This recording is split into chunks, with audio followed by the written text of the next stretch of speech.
Williams, GCIS, she is the person who is the contact person for all of this. She's still with us, Phumla, and I'm sure that you are just so nervous. Are you only going to relax at what time today? At what time will you be able to let your hair down? I think we will all relax when the stadium is full and packed, okay, and the presidency publicly saying, "I am here to serve."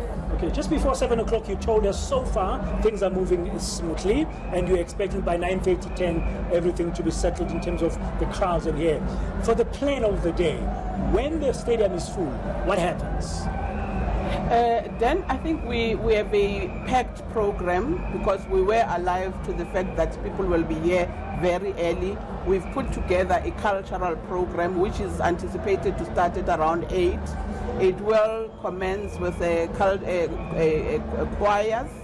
We also have a cultural activities of the different traditional groupings, which I think for us is very exciting because they have put together a program that reflects the diversity of South Africa.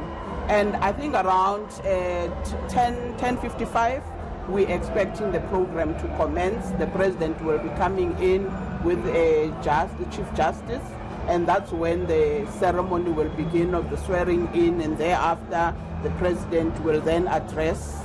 Yeah, the prayers will always happen as well. Of course. We've gotten used to the interfaith prayers that started way back in 1994. Absolutely. How can I forget that part?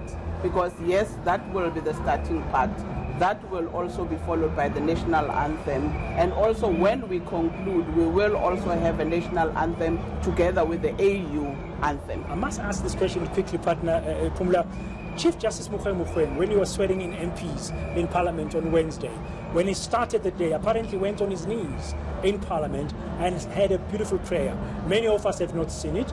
President Cyril Ramaphosa, after being elected in Parliament as President-elect, he also referred to that prayer and he said he wished many South Africans would hear the prayer. I mean, it looks like there's a lot to pray for as a country, and prayer is playing an important part in this inauguration ceremony as well. Absolutely. I think it's a prayer, but also it's a prayer for all South Africans to understand that the president cannot do it alone. South Africans have got to rally behind. I think you will remember 2 years ago when he took over, he made a commitment to say this country has a challenge of unemployment and poverty. And I'm going to make sure that one of the things that is on my table is drawing investors into our country. And secondly, he made a commitment to say this country is facing challenges of corruption, and I am making a commitment to do whatever I can. And for me, I think it just talks to us to say, what am I going to do as an individual to stop corruption? Because this corruption doesn't happen on its own.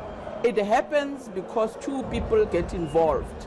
And that's what we are hoping this prayer is going to do. It's going to rally us into saying, what am I doing to stop corruption? Phumla, while we still have you, and I know you're busy and you have to get out there and get things done, but you spoke earlier about keeping costs, being mindful of costs as well when it came to this particular inauguration, and we see things being done differently already by Cyril Ramaphosa, and the request that we have it here.